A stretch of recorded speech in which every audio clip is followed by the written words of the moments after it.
Goethe no visitó la Catedral de Monreale. Lo leí sin darle importancia, pero hoy, después de haber entrado en ese lugar, me resulta incomprensible. ¿Será eso lo que no me deja dormir?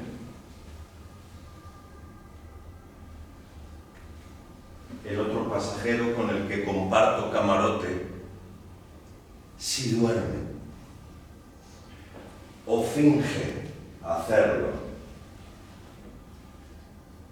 Cada noche, la víspera de llegar a un sitio, he leído las páginas correspondientes de Viaje a Italia que Goethe publicó 30 años después de su aventura. 6 más tarde que la teoría de los colores. Quizás si visitase la catedral y después lo olvidó. No lo creo. Al partir hacia Italia una madrugada de septiembre, bajo un nombre falso, su propósito era relacionarse con las cosas sin ninguna intención. ¿Qué quiere decir relacionarse con las cosas sin ninguna intención?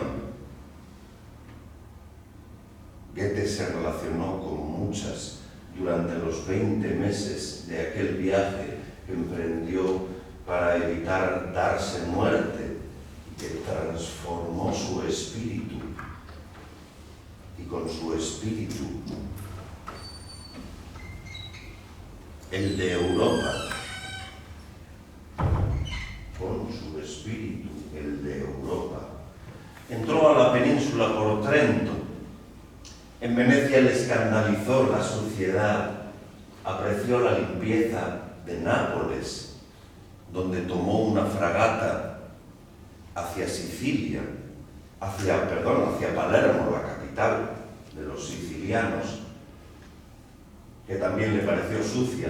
Hoy Venecia y Palermo son más limpias que Nápoles, hacia donde regreso esta noche, y donde yo también embarqué rumbo a la gran isla, en el mismo buque que ahora me aleja de ella.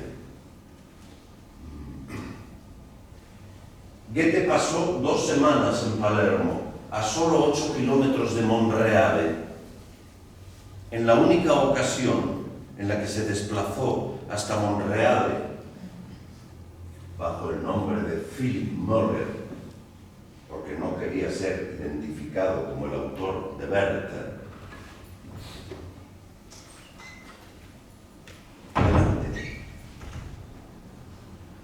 En la única ocasión en la que se desplazó hasta Monreale, visitó el monasterio de San Martino, pero no la catedral. Nadie le advirtió de que hallándose tan cerca debía entrar en un lugar donde encontraría cosas importantes con las que relacionarse. No hay motivo para pensar que si lo hiciese y 30 años después decidiese ocultarlo, me digo en esta noche de insomnio, en el barco que me separa de la isla,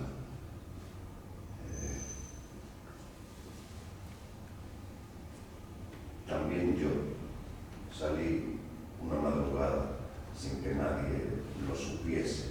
También yo viajo con un nombre falso.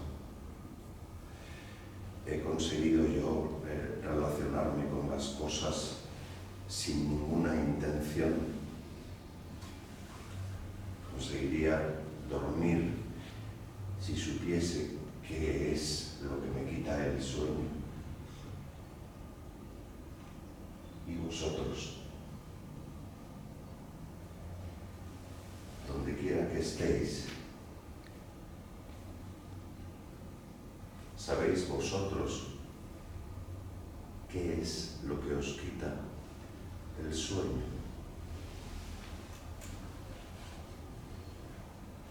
Yo sí he visitado la Catedral de Monreale, hoy, antes de dejar la isla. En la nave central, 4 mosaicos cuentan la historia de Noé.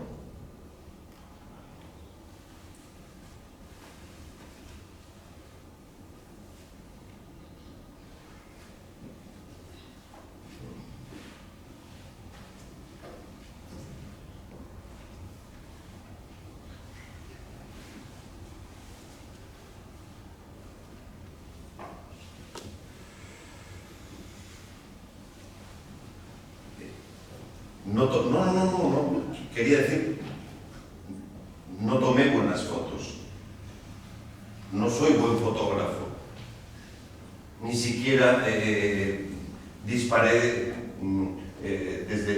las tomé desde buenas posiciones de disparo, ya que se estaba celebrando una boda y habían restringido el acceso de visitantes a la mitad trasera del templo. No fui a Sicilia a tomar fotos. No hubiera utilizado una cámara con la lente manchada. No hay que fijarse mucho para descubrir una sombra en la misma esquina de todas las fotografías. Y ya digo que habían restringido el acceso a visitantes por causa de una boda que se estaba celebrando a la mitad trasera del templo. Es del estilo que llaman árabe normando, del que yo no sabía una palabra antes de mi viaje por fuera. Me hizo pensar en una fortaleza, pero son los mosaicos de su interior lo que Goethe no hubiera olvidado nunca. El Pantocrátor del ábside, la tentación de Cristo por el demonio en el brazo derecho del crucero. A causa de la boda tuve que fotografiarlos a Jesús y a su tentador desde muy lejos y en una posición incómoda. Todos los mosaicos son bellos, pero los que esta noche vuelven una y otra vez a mi cabeza son esos 4, sucesivos como viñetas de cómic. La construcción del arca, la entrada de los animales, el diluvio, la salida de los animales al mundo del que se han retirado las aguas.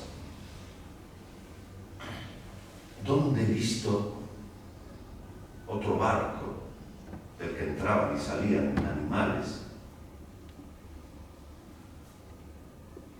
Antes de acostarme, después de leer 2 páginas de Viaje a Italia y de hacer una llamada a mi hijo, he subido a cubierta a tomar una copa. Resulta que hay una zona para jaulas para las mascotas de los animales, o sea, de las mascotas de los pasajeros, que tienen prohibido llevarlas a sus camarotes, jaulas de distintos tamaños, desde muy pequeñas hasta muy grandes. He encontrado allí animales que no esperaba ver.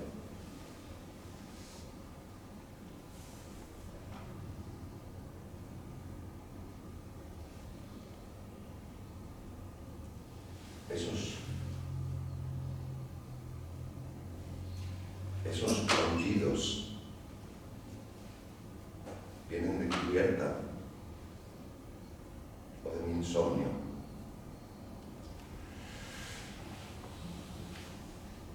Para dormirse Goethe recorría mentalmente una y otra vez el ciclo de las plantas, desde la semilla hasta su floración. Semilla, raíz, tallo, cáliz, corola, pétalos.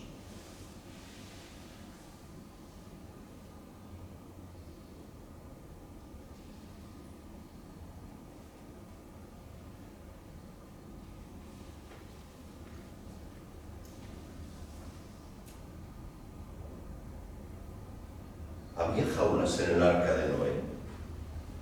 Yahvé no las menciona. Yahvé dio instrucciones precisas a Noé. Haz un arca de maderas resinosas, hazla de cañizo y cierra las junturas por dentro y por fuera con betún. Así es como la harás. Longitud, 300 codos. Anchura, 50 codos. Altura, 30 codos. Haz una ventana que rematará un codo por encima.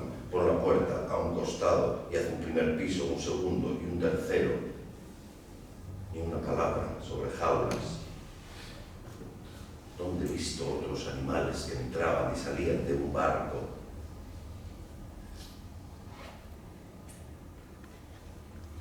Al acabar la boda, la gente aplaudió a los invitados, a los novios, perdón.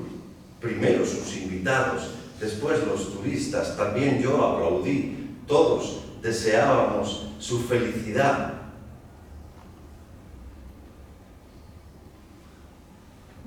Esos aullidos vienen de cubierta o de mi insomnio.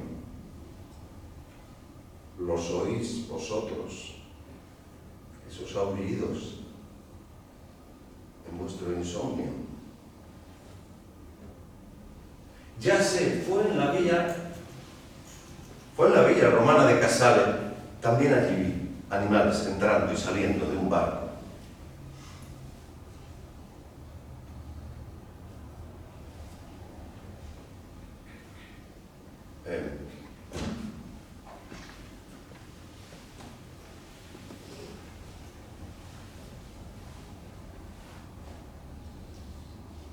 Si Goethe hubiera llegado a Casale en vez de las ruinas de una villa romana, habría visto un montón de barro. Casale, donde me detuve, entre Palermo y Siracusa, sin saber que me iba a encontrar, pensando que solo paraba a estirar las piernas y hacer una llamada a mi hijo, está en el interior de la isla, lejos de los lugares que Goethe visitó bajo el nombre de Philipp Moller. El sitio es hoy famoso por esa villa que se preservó gracias a que, al caer el imperio, fue utilizada como casa de campo y luego cubierta por una luz de lodo que la hizo invisible durante 700 años. ¿A quién perteneció ese asunto discutido? Unos dicen que a un senador, otros que al gobernador de la isla, otros que al mismísimo emperador. Fuese quien fuese, es indudable que le importaban los animales. Hay docenas de cabezas de ellos en los mosaicos en forma de medallón de la galería alrededor del gran patio, mosaicos de suelo, no sé si ya lo he dicho. En Casale solo vi mosaicos de suelo, mientras que en Monreale cubren los muros. La diferencia es, me doy cuenta ahora, esencial. Los de la villa fueron diseñados de modo que se los admire conforme se camina sobre ellos. Uno de los mosaicos presenta en escenas que acontecen simultáneamente en un bosque, además de hombres y sus caballos y sus perros y sus halcones, animales acosados, atrapados en redes, lanceados, liebres, ciervos, jabalíes. En una esquina, un gran jabalí que ha herido a un hombre es alcanzado por las lanzas de otros cazadores. A este mosaico se le llama la pequeña cacería, para distinguirlo del que cubre un suelo de unos 5 metros de ancho y 60 de largo. En el centro de la gran cacería hay un barco. Pienso en ese tercer barco, o cuarto, si sumo el que transportó a Goethe. mientras viajo en el vientre de este, en la noche.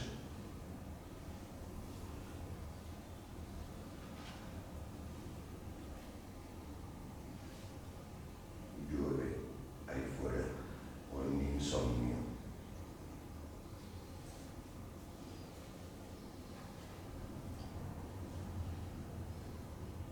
Para dormirse, Goethe pensaba, recorría lentamente una y otra vez el ciclo de las plantas, desde la semilla hasta la floración. ¿Cuántas manos fueron necesarias para construir la gran cacería? En Mérida me explicaron que los romanos utilizaban dos técnicas para hacer los mosaicos, pero no recuerdo ninguna. A diferencia de la pequeña cacería, la gran cacería no presenta animales muertos, en ella son capturados vivos.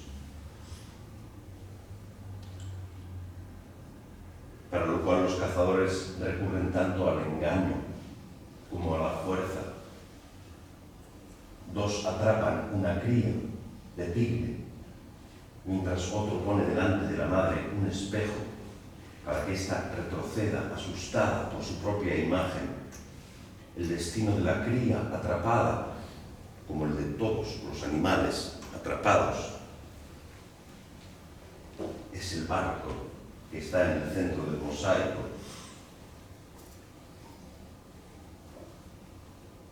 Sobre el cual debían pasar cuantos visitasen al Señor de la Villa. Lo que la gran cacería representa es la captura de fieras en África y en Asia, que se exhibirán en los circos del imperio.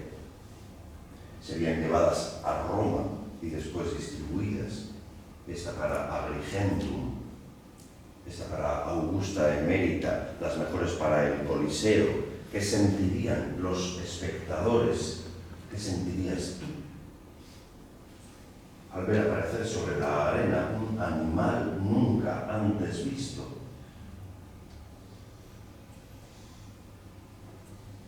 Asombro,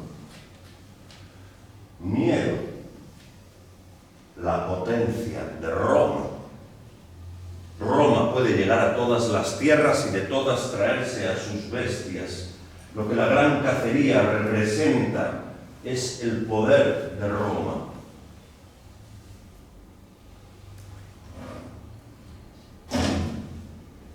De niño mi madre me llevaba cada sábado a la casa de fieras, un pequeño parque, un pequeño zoológico en el Parque del Retiro, en Madrid. Mi animal favorito era un oso que recorría sin parar su jaula de un extremo al otro.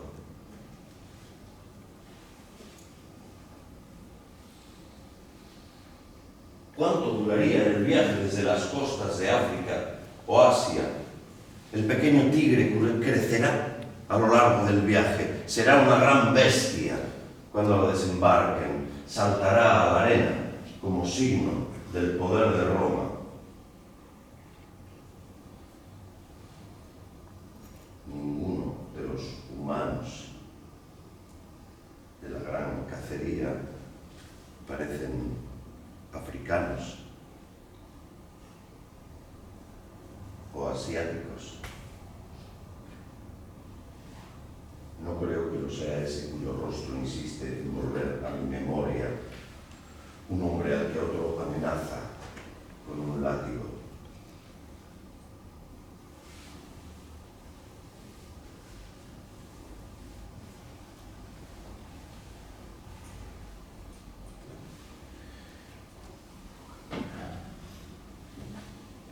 En realidad, no sé si ese látigo, vara o palo, lo que tiene en la mano el hombre que va a golpear. Su postura me hizo pensar en el duelo a garrotazos, pero en la pintura de Goya ambos están armados. Un cartel en italiano y en inglés explica que la escena presenta una interrupción en el proceso de captura de los animales al haber desobedecido un esclavo una orden, una interrupción.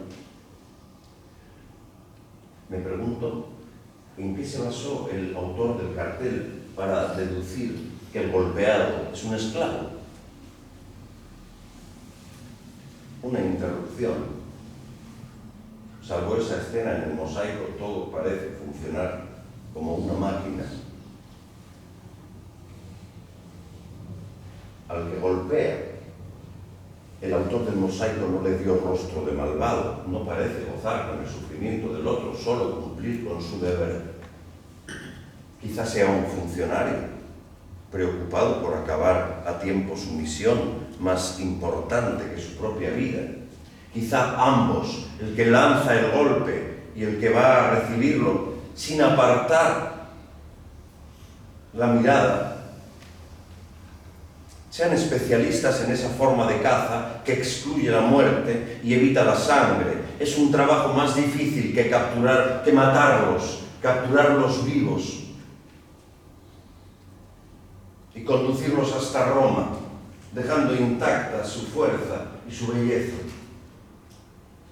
El autor del mosaico puso su arte, antes que al servicio de la villa y de su señor, al servicio de una idea de Roma, de la belleza y la fuerza de Roma. La escena del látigo se le ocurrió a él o fue parte del encargo. Podría haberla representado de otro modo, podría haberle dado un rostro menos amable al hombre que va a golpear. Llueve con más fuerza. Fue lluvia lo que trajo el barro, lluvia lo que apartó el barro de siglos que cubrió la villa y sus mosaicos. ¿Cuál fue el primer pensamiento de quienes descubrieron la escena del látigo? ¿Qué viste tú al ver la escena del látigo? ¿Pensaste tú? El golpeado era un esclavo. Probablemente se trata de un personaje imaginario y es absurdo preguntarse si nació esclavo. Yo me lo pregunto. Me pregunto si el que imaginó al personaje imaginó que había nacido esclavo. Era un esclavo él mismo, el autor del mosaico. Había nacido esclavo o había conocido la libertad.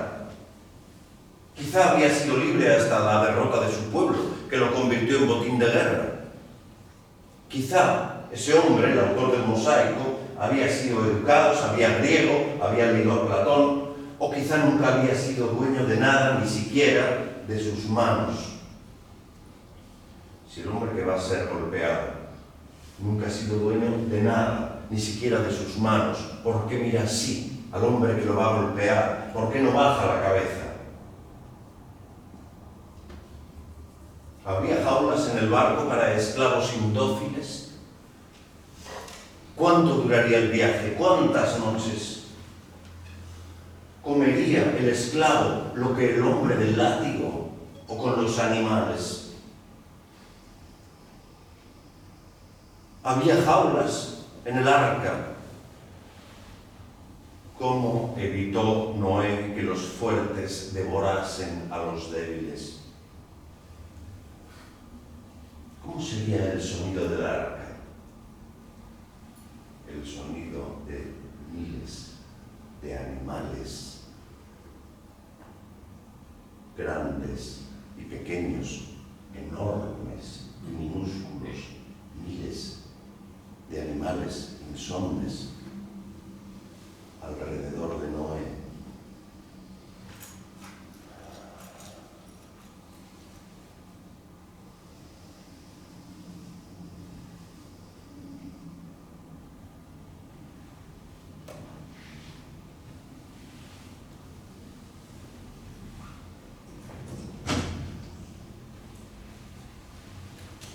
He visto que la tierra está llena de violencia a causa de la carne. Me arrepiento de mi creación. pero he encontrado en ti un hombre justo y quiero establecer contigo una alianza.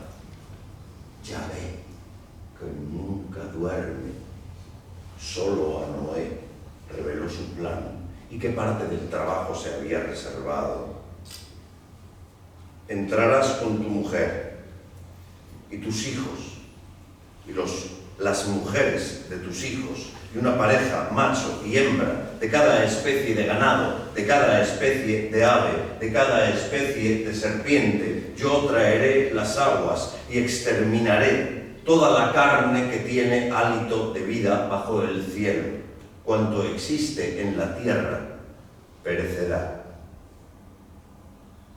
Así que fue la violencia de los hombres la que condenó a los animales, salvo una pareja de cada especie.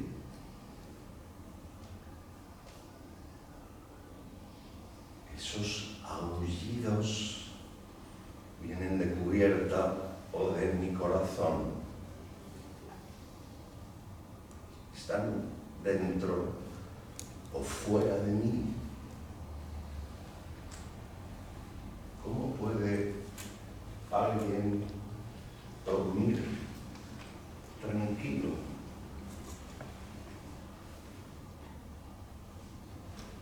Por la ventana del camarote observo detrás de la lluvia el mar, como quizá lo observó Noé durante 40 noches. Nunca deseó tirarse al agua. La noche y el mar traen a mi cabeza una imagen que fotografié cerca de Nápoles, un día antes de embarcar hacia Sicilia, en las ruinas de Paestum. Un hombre desnudo que se lanza de cabeza al agua. Un hombre en el aire, entre la tierra y el agua. Una imagen bella y extraña, como el lugar donde fue hallada la cara interior de la cubierta de la tumba que llaman, del enterramiento griego, que llaman la tumba del nadador. ¿Por qué poner dentro de una tumba la imagen de un hombre desnudo que se lanza al agua? Goethe no pudo hacerse esta pregunta, la tumba no fue hallada hasta mucho después de su viaje.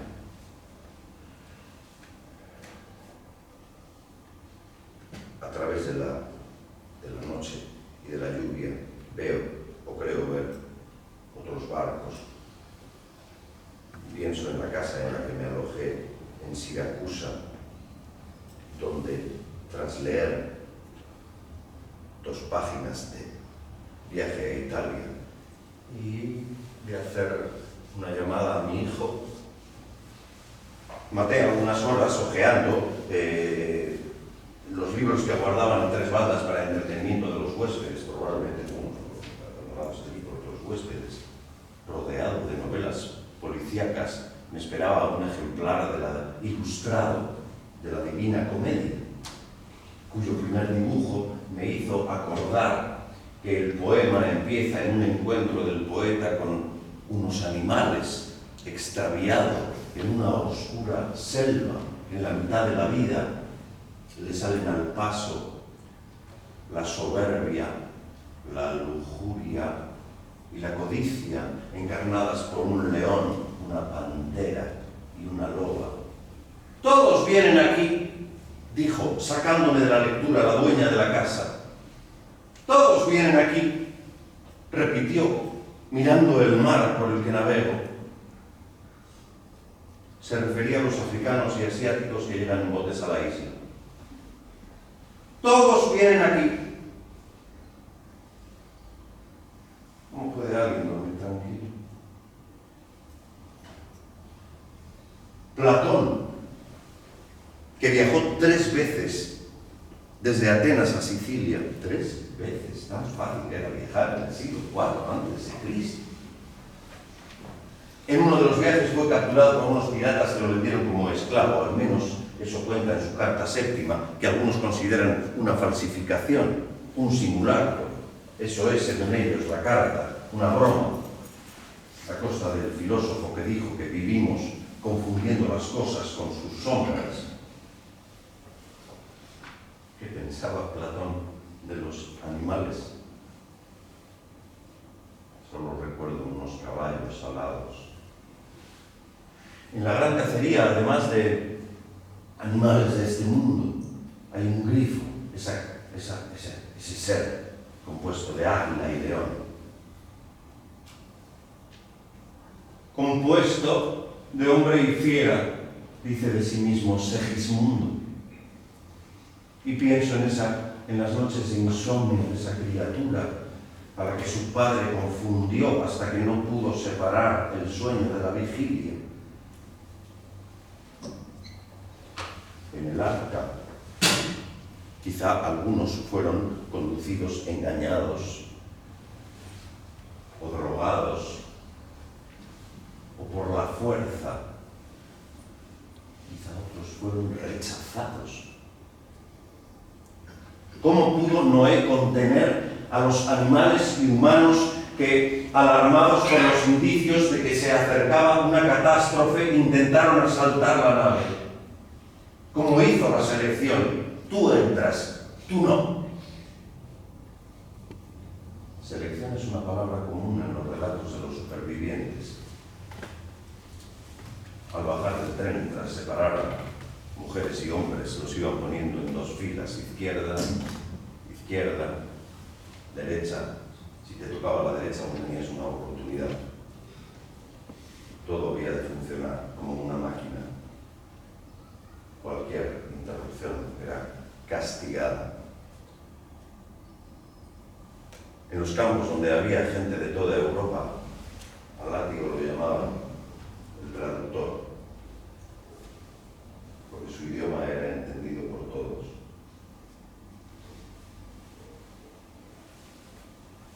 Es posible relacionarse con las cosas sin ninguna intención.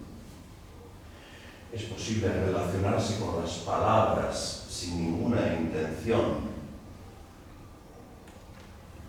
¿Puedo yo relacionarme contigo sin ninguna intención?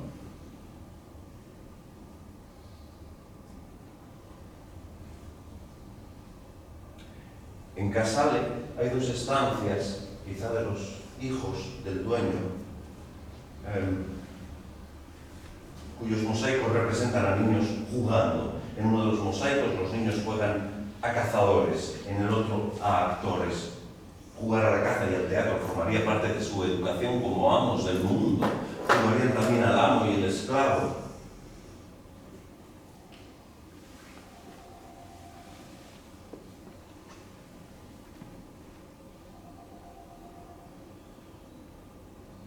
¿Qué hubiera visto Goethe si hubiera visto la gran cacería?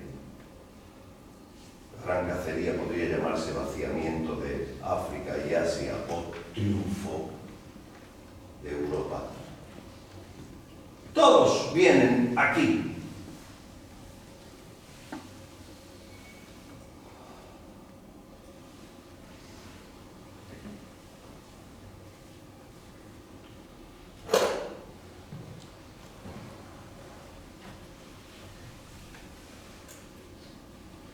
En una tumba, un hombre que se lanza desnudo de cabeza al agua es imagen del morir o del renacer.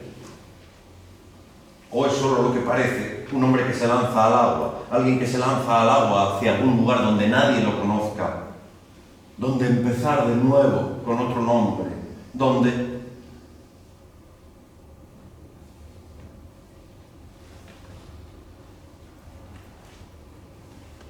es la voz del capitán, amplificada por los megáfonos. ¿Hemos llegado ya a Nápoles? Vamos a proceder a... No estoy seguro de entender bien lo que está diciendo. Vamos a proceder a un simulacro. En italiano y en inglés. Explica que según las ordenanzas todos estamos obligados a participar y pide por ello nuestra colaboración. Aclara que se refiere a las ordenanzas de salvamento marítimo. Yo no estoy obligado a participar y no pienso hacerlo, aunque lo esté pidiendo amablemente. El pasajero con el que comparto camarote sigue durmiendo o haciéndose el dormido. En el pasillo, una mujer que lleva un niño en brazos me pregunta qué está pasando. No se lo puedo decir. Yo no participo en el simulacro. Interviene una camarera que sobre su chaqueta blanca lleva un salvavidas. Todos están obligados a participar. Pero usted, señora, nadie la castigará por no hacerlo. Por los megáfonos, la voz del capitán conmina a los miembros de la tripulación a ir a sus posiciones y a los pasajeros a dirigirnos hacia una puerta roja. Cuando la encuentro ya en un grupo de personas somnolientas que esperan instrucciones, veo acercarse con un movimiento oscilante, como de simio, al alemán con el que estuve hablando por la noche en el bar de cubierta. Creo que ya me he referido a él. Me dijo que es camionero y viaja por toda Europa. Soy europeo antes que alemán. Me dijo que se sentía mal dejando su camión en la bodega. Me cayó bien y decidí revelarle el objetivo de mi viaje. En el colegio, me dijo él, nos hacían leer trozos de Werther, pero no sabía que Goethe hubiera escrito ningún viaje a Italia. Tampoco tenía noticia de la teoría de los colores, que no conocía, claro, y yo traté de explicársela y le pareció un disparate. Pensando que no íbamos a vernos más, le dije: desde que embarqué hacia Sicilia no he conseguido hablar con mi hija. Abandonen el barco. Es la voz del capitán. Mantengan la calma. Abandonen el barco. Olvídense lo que hayan dejado en los camarotes. Si viajan con un vehículo, no intenten acceder a él. Lo único importante ahora es que salven sus vidas. La gente escucha con intensa atención, esforzándose por comprender.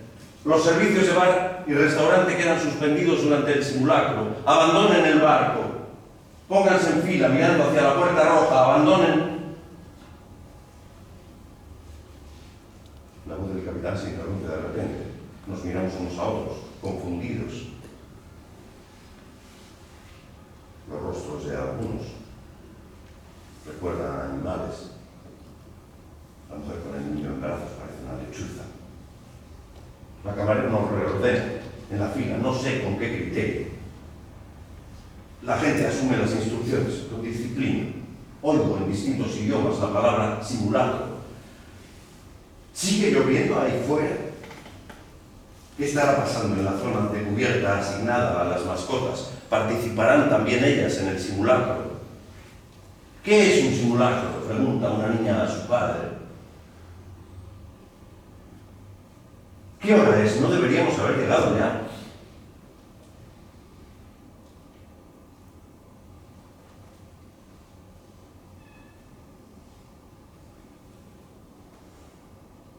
Un grito de mujer, un grito desesperado. ¿Está desesperada o lo finge? Se me acerca con un papel en la mano. Me dice: si no sobrevivo, entréguele este mensaje a mi padre. ¿Va a sobrevivir? Es un simulacro. Me mira como si le estuviera mintiendo por lástima. Me pone el papel en la mano y me obliga a cerrarla. Un cura pregunta si alguien quiere confesarse. Miro a mi alrededor. Cuando esta gente subió al barco, me digo, ninguno sabía que le iban a pedir interpretar un papel.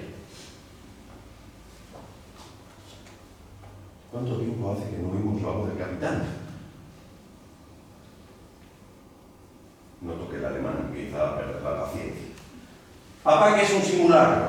El alemán se las arregla para ponerse el primero en la fila. Une sus grandes manos alrededor de la boca a modo de megáfono y en un inglés muy correcto hace una propuesta. Retirémonos, todos. Algo de él me hace pensar en Noé, y me imagino a Noé conduciendo por Europa un camión lleno de animales. Yahvé le dijo a Noé: entra en el arca y estos contigo. Y tras haberlos visto entrar, cerró la puerta.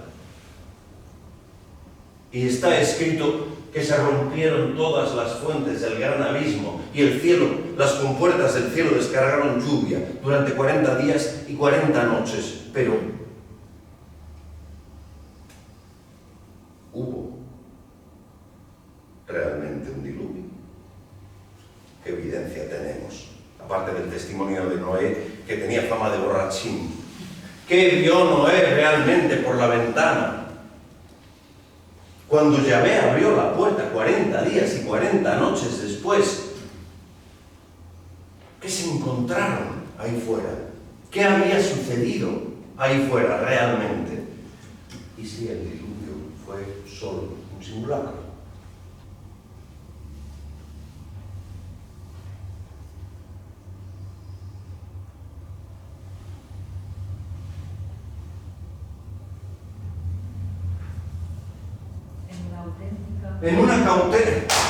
En una auténtica catástrofe todos habríamos perecido, insiste el alemán.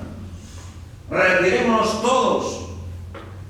Necesita compañía para realizar su deseo de largarse. Yo también siento tentación de abandonar, pero es más fuerte mi curiosidad por saber cómo acabará todo. Dos hombres en la fila me hacen pensar en el esclavo y el funcionario, pero no hay entre ellos ningún látigo. Los dos hombres me observan. Temo haber sido descubierto. ¿Y si durante el simulacro tuviese lugar una auténtica catástrofe? ¿Y si estuviese teniendo lugar ahora una auténtica catástrofe? La puerta roja se abre y una voz desde el interior dice: que pase el primero. ¿Alguien? ¿Es el capitán?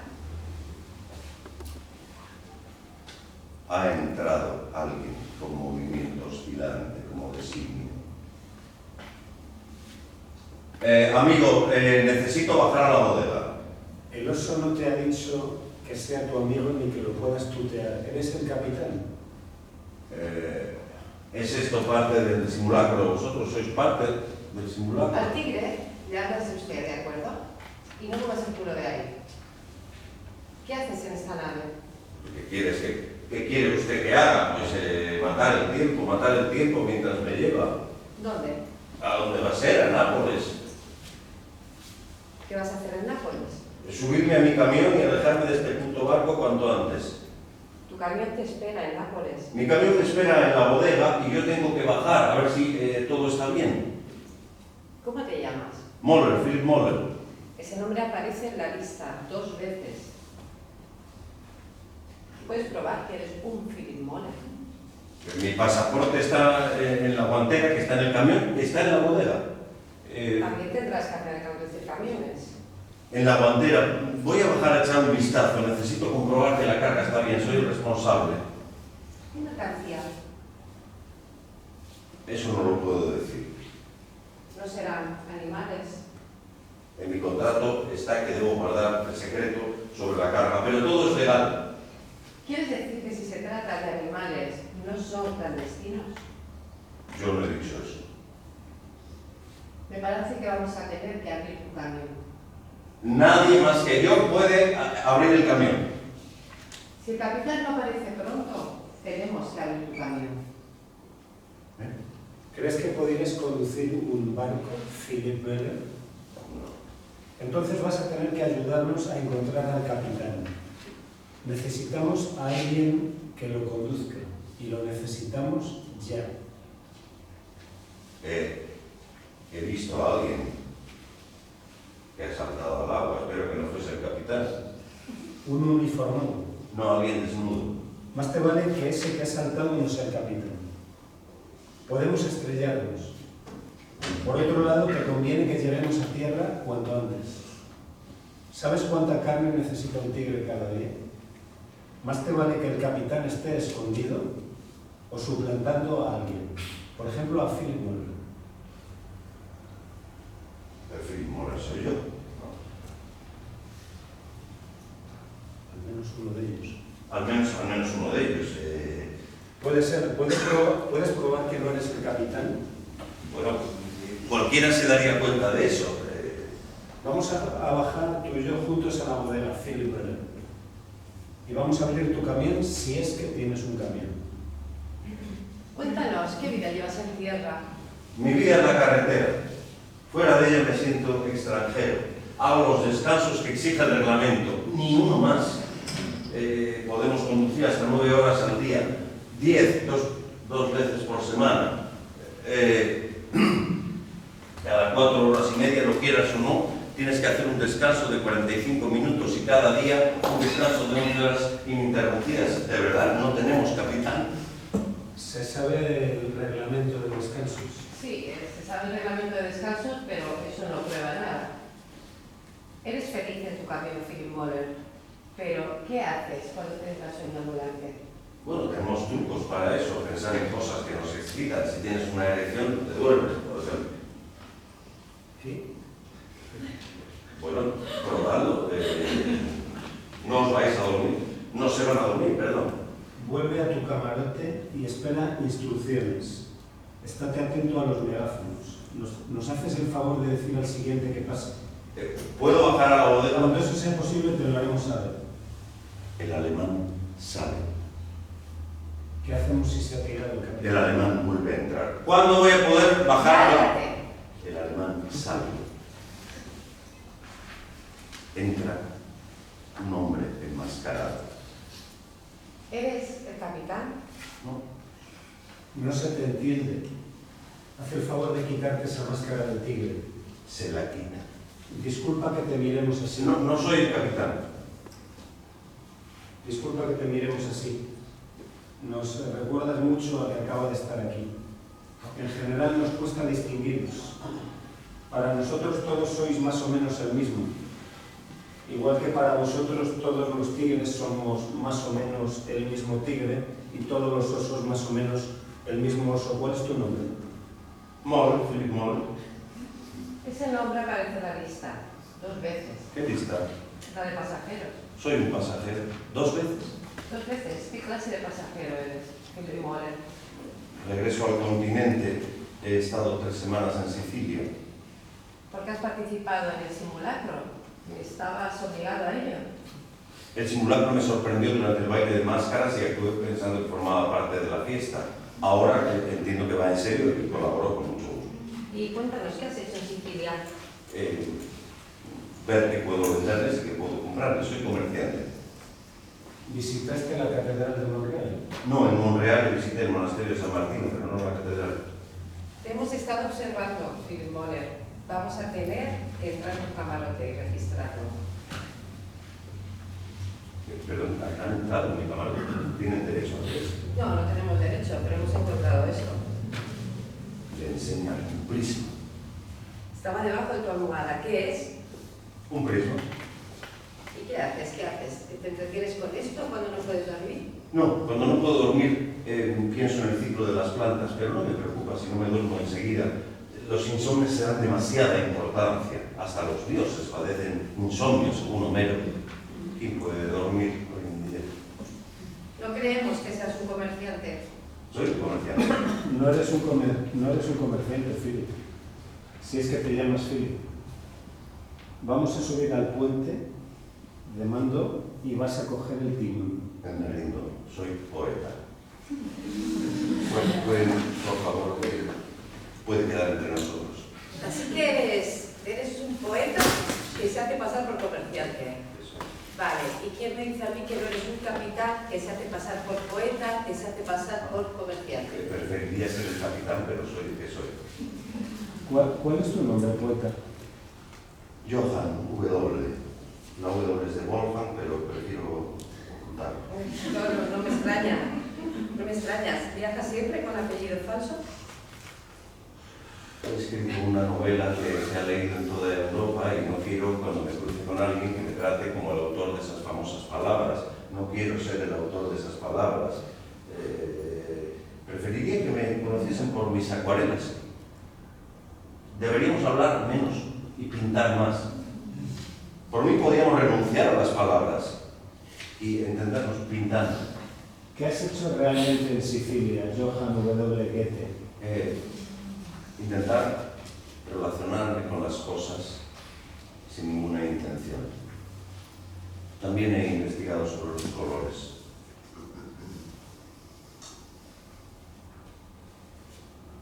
Coge el prisma, dices. Ah, sí, bien, coge el prisma. Pero el oso, el tigre, no lo coge, pero el oso sí lo coge. ¿Qué demonios es esto? No hay que asustarse. El ojo produce los colores. El ojo busca el equilibrio y hace aparecer entre la sombra y la luz los colores. Newton decía que todos los colores están contenidos en la luz blanca.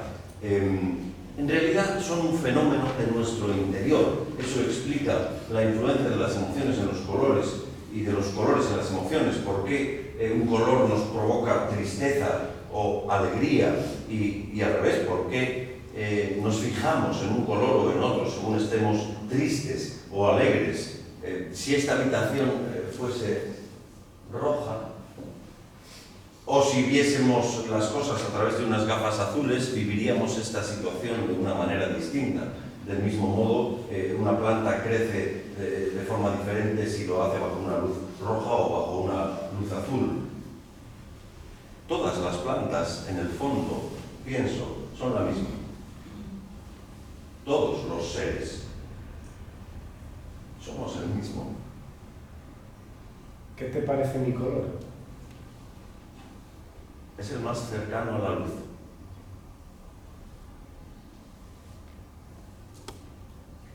Y tomas el prisma, ¿no? Me dices que tome el prisma, ¿no? Toma el prisma. Y juegas con los colores y todo eso, ¿no? Toma el prisma y el tigre coge el prisma, juega con él y todo se inunda de colores. Y esos colores se confunden de pronto con las luces de un helicóptero que ha llegado y está sobrevolando el barco. Aprovechando el simulacro de catástrofe, hemos tomado el barco, pero no sabemos conducirlo. En tierra ya han advertido que algo extraño sucede y muy pronto se echará sobre nosotros. Necesitamos un capitán. Me gustaría ayudar, no soy el capitán. ¿Te convendría serlo? ¿Sabes cuánta carne necesita un tigre cada día? Si no eres de otra utilidad, tendremos que comerlo.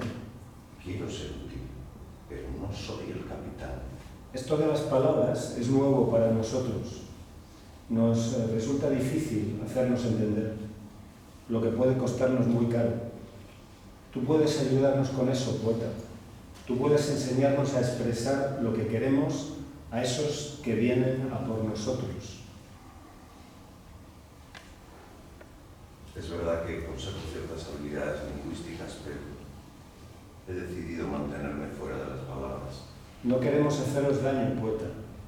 Lo que queremos es volver donde fuimos apresados. Intenta imaginar ver una jaula. Intenta imaginarte yendo de un extremo a otro en una jaula mientras un niño me mira de la mano de su madre. Vas a encerrarte en tu camarote y no vas a salir hasta que encuentres las palabras con que expresar lo que queremos. Di al siguiente que pase. No te lleves el prisma. Sale el poeta y entra una persona mucho más bajita que el oso. ¿Eres el capitán? Soy una niña. Discúlpanos, nos cuesta distinguir entre vosotros. ¿Cuántos años tienes, manita? Pero la niña se distrae con el prisma.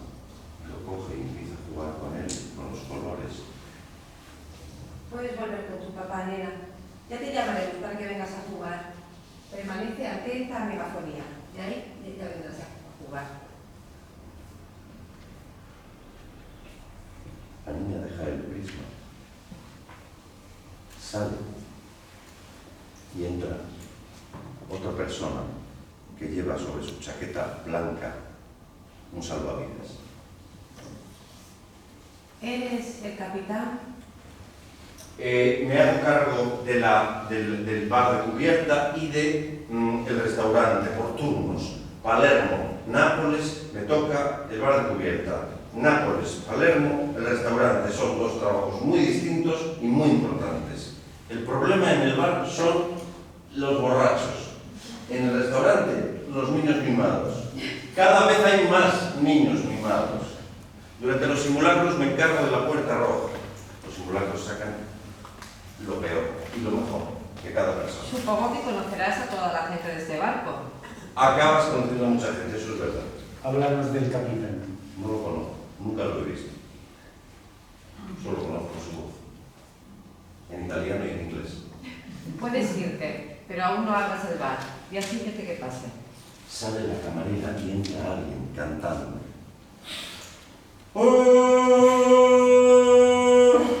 Espero que no seas el capitán. Esto, vamos a ver, o sea, quiero decir, ¿por qué no está abierto el bar? O sea, no está abierto el bar. No, he oído algo de un simulacro. O sea, ¿estamos todavía dentro del simulacro?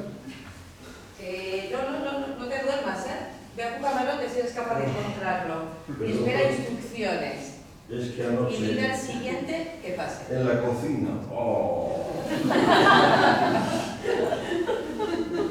El borracho sale sin entender muy bien qué ha pasado. El siguiente. Pero no entra nadie. El siguiente. El oso se asoma.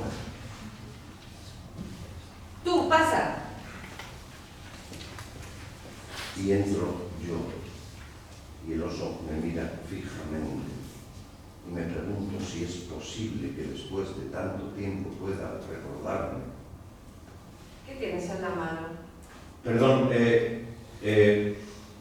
no soy el capitán, pero tengo tanto interés como ustedes en conocerlo. En la mano tengo una carta que me dio esa mujer en la fila. Léela. No es para nosotros. Léela. Léela.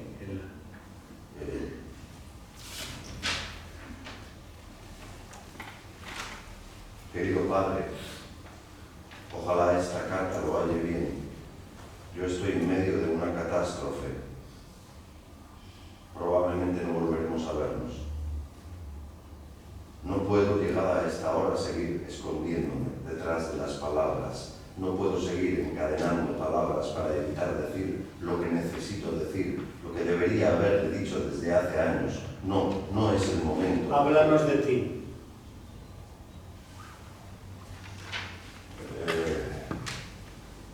Bueno, he viajado por Sicilia guiándome de las páginas correspondientes de Viaje a Italia, de Johann W. Goethe. También estuve en lugares donde él no estuvo, precisamente porque él no estuvo. En Montreal le tomé muchas fotos malas. He visto animales por todas partes, un pez grabado en una fuente de mármol, la ballena y Jonás, el león y Jeremías, los pájaros que hablaban con Francisco, sirenas, tritones, centauros, un grifo. Mientras sale, me detuve a hacer una llamada a mi hijo. No puedo dormir. ¿Conseguiste hablar con tu hijo?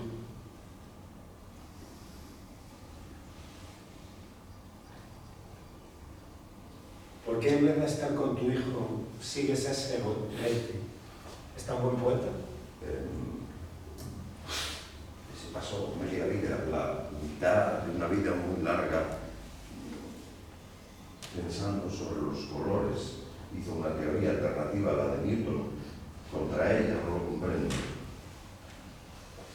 ¿No comprendes la teoría? No comprendo la obsesión, porque un hombre tan inteligente dedicó años y años a este asunto en medio de la incompetencia incomprensión, incluso de la burla de otras personas. A día de hoy todavía es objeto de burla por ello.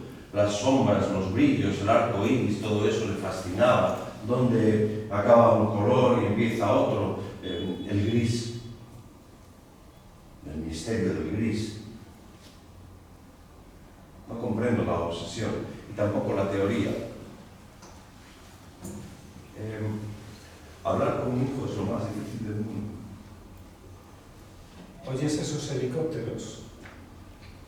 ¿Los oís? Están a punto de atacarnos. ¿Crees que tenemos una oportunidad? No hay ninguna oportunidad. No tenemos ninguna oportunidad. Aprovechémosla. El siguiente. Salgo y entran el funcionario y el esclavo, y los animales se dirigen al esclavo. Esperaba que hubiese sido tú el que saltó al agua. No podía dejaros solos. Todavía estás a tiempo de saltar. Si ninguno de nosotros se salva, ¿quién contará lo que ha pasado? No quiero dejaros solos. Entonces hablan al hombre del látigo. ¿Eres el capitán? No. ¿Qué llevas ahí en la mano? ¿Es un adorno para la fiesta de disfraces? No es un adorno. Duele. ¿Qué utilidad le das? Lo utilizo para evitar que el proceso se interrumpa. El látigo lo comprende todo el mundo. Me suenan tu voz y tu látigo. ¿Nos conocemos? Claro que nos conocemos. Yo te hice subir al barco cuando eras una cría. Costó mucho separarte de tu madre. Tuve que poner delante de ella un espejo. Retrocedió pensando que le atacaba una gran bestia. El tigre salta sobre el funcionario y lo mata. Y su boca se llena de sangre. Y llegan más helicópteros. Y todo se llena de ruido y se llena de colores. Y empiezan a disparar. Nos disparan.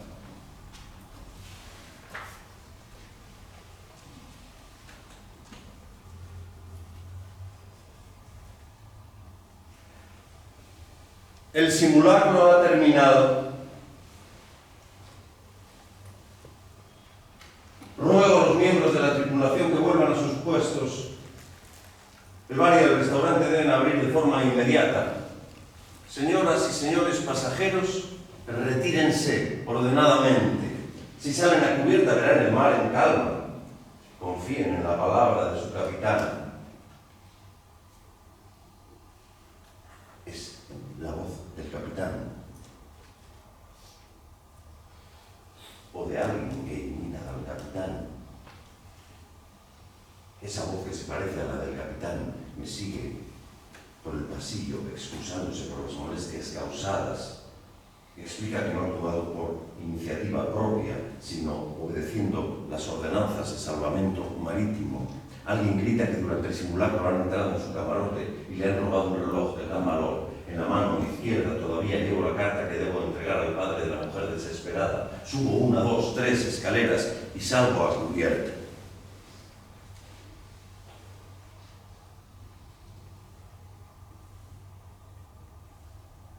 El mar está en calma.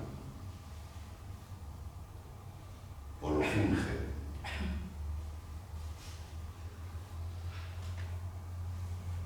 Pienso que ese barco cargado de animales bellísimos pudo naufragar.